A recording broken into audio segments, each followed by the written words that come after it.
कि शहज़ादी कौनैन सलामुल्लाह अलैहा ने अपने हक़ का मुतालबा किया, और ये मुतालबा सिर्फ अपनी तरफ से नहीं था बल्कि ये कुरान के मुताबिक था। सैयदा के मुतालबे के जवाब में हज़रत अबू बकर ने कुरान से टकराती हुई एक रिवायत को पेश किया जिसके अल्फाज ये थे कि मैंने रसूलुल्लाह से ये सुना है कि अम्बिया गिरोह अम्बिया का कोई वारिस नहीं होता, लिहाजा वो जो छोड़ जाए वो सदका होता है।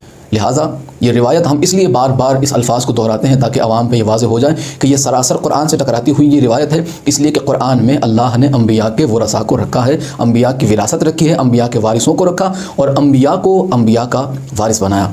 और उसी आयात के तहत शहज़ादी कौनैन ने इस्तदलाल किया। तफसीरुल बारी से हमने इस बात को वाज़ेह किया कि शहज़ादी कौनैन अपना हक़ क्यों समझती थी, इसलिए कि कुरान में अल्लाह ने नबियों के वारिस बनाए थे। आज खुसूसन रसूल खुदा सल्लल्लाहु अलैहि वसल्लम की उस मलकियत के ताल्लुक़ से, उस माल के ताल्लुक़ से, उस जागीर के ताल्लुक़ से कि जो ख़ास रसूलुल्लाह सल्लल्लाहु अलैहि वसल्लम की ही थी, उसमें उम्मत का, उसमें सहाबा का, उसमें मुसलमानों का कोई हक़ नहीं था, कोई उसमें लेना देना नहीं था, कोई सरोकार नहीं था। वो ख़ास रसूलुल्लाह के लिए और रसूलुल्लाह के क़राबतदारों के लिए था। आइए कुरान करीम की तरफ चलते हैं।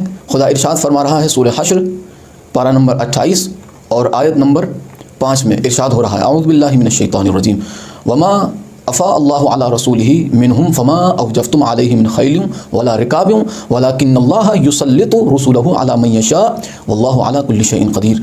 खुदा इरशाद फरमाइए, तर्जमा में ताहिरुल क़ादरी साहब का पेश करने लगा हूँ। अगर आप चाहें तो आप अपने पसंदीदा मुतरजम का तर्जमा आप मुलाहिज़ा फरमा सकते हैं, लेकिन यहाँ पर मैं ताहिरुल क़ादरी साहब का जो कि अहले सुन्नत है उन्हीं का तर्जमा में आपकी पेश खिदमत कर रहा हूँ।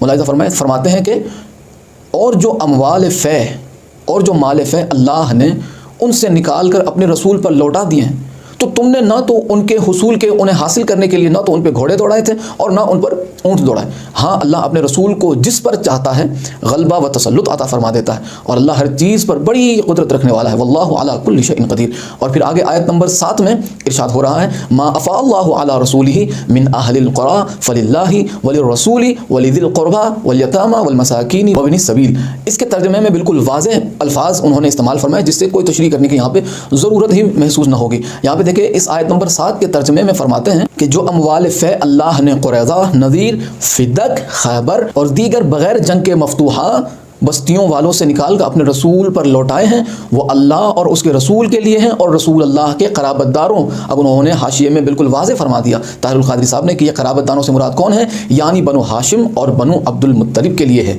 ये जो माल फ़ै है ये वो जागीर थी कि जो असहाब ने न तो उस पर घोड़े दौड़ाए, न उस पर ऊँट दौड़ाए, न उन्होंने जंग की, न उसके लिए उन्होंने अपना खून बहाया। ये खालिसतन अल्लाह और उसके रसूल सल्लल्लाहु अलैहि वसल्लम और रसूल के रिश्तेदारों के लिए है, ठीक है, और यतीमों और मिस्कीनों के लिए। यतीमों और मिस्कीनों के लिए तो है ही है, लेकिन वो बाद में, लेकिन सबसे पहले जिनका हक़ है वो है रसूलुल्लाह का और रसूलुल्लाह की क़राबतदारों का।